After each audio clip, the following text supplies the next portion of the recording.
Hello guys, this is Giveaway Motovlog again. As you watched in one of my last videos, I had a problem with my carburetor. The fuel was pouring down from the bottom of it. But in this video I'm going to tell you about another problem. By the way, if you're wondering what caused the problem with the overfilling carburetor, I'm going to tell you that I took my bike to a service station, and my mechanic told me after looking at the issue, he told me that the problem could have been caused by bits of gunk, bits of specks, inside the carburetor that might have prevented the floating thing, the floating door in the bottom of the carburetor from cutting off the supply of fuel. Alright, so after fixing it, I was extremely happy, drove it home, parked it home, and then when in the morning I went out to start up my bicycle, I noticed that some bits of fuel were still dipping from the bottom of the carburetor. So when I started to investigate this thing further, I've noticed that my fuel cock, or the fuel switch underneath the tank, would not completely cut off the supply of fuel to the carburetor. Alright, so I decided to remove the cover, to remove the fuel switch and look what's inside.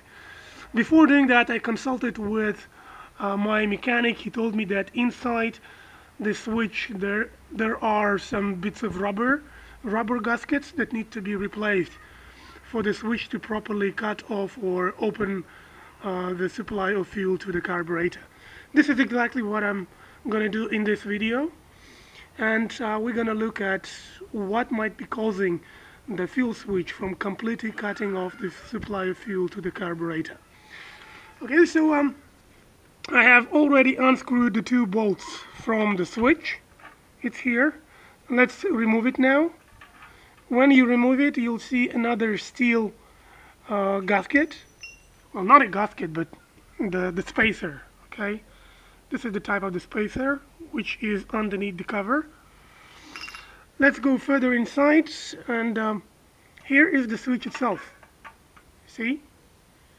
This is how the switch looks like. By the way, this is Suzuki VanVan RV200. Alright, so this is the switch. Let's go and look what's going on inside. There is another rubber gasket here. This is the thing. It looks to be absolutely okay here. Okay, so it's not torn, so I probably will reuse it. Let's remove it. And now we see the problematic area here. You see this piece of gasket?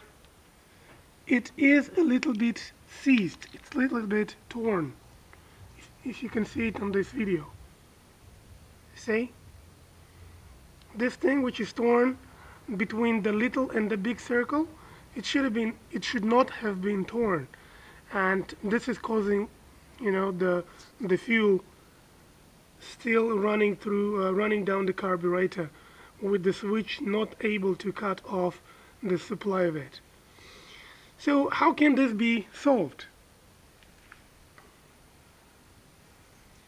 See it here? Yeah, well, I'm gonna put up some photos in this video so you can see it from the close distance. So what can be done about this? I looked at the online catalog, parts catalog, and I've seen that these rubber gaskets are not replaceable. In other words, you cannot buy them separately to install, to fix your leaking fuel switch. In fact, this whole switch comes together, comes in one piece.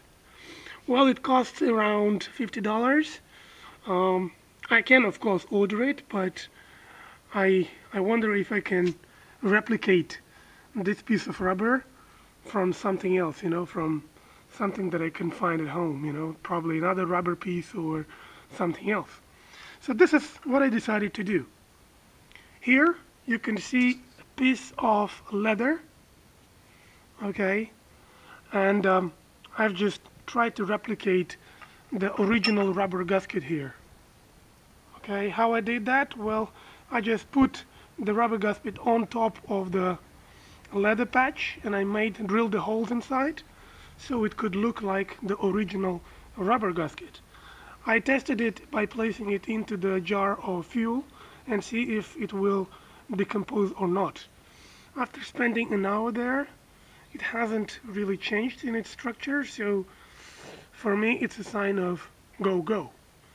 Let's see if it will fit inside this thing. As you can see, I'm trying to put it inside here.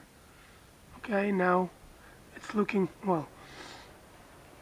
I tried putting it before that and it was absolutely okay with this. Okay, so as you can see, it's well fitted inside the fuel switch. Okay, now I'm going to assemble this and I'm going to report later on how it went. Thank you. Stay tuned.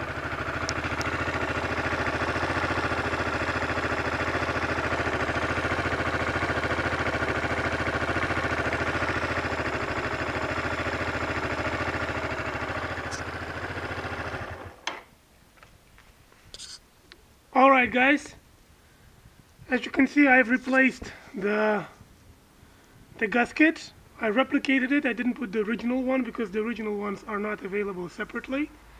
So I also didn't replace the whole switch altogether. I just, as I said before, cut a little bit of leather patch and then I just drilled the holes inside the patch to imitate the holes in the original rubber gasket and put it back into place. So far I don't see any leaks. Well, there's a little bit of leaking from the choke switch here, right? But I think it's due to the fact that I've just now pulled it, in order to cold start the engine. So I think it's not a big of a problem.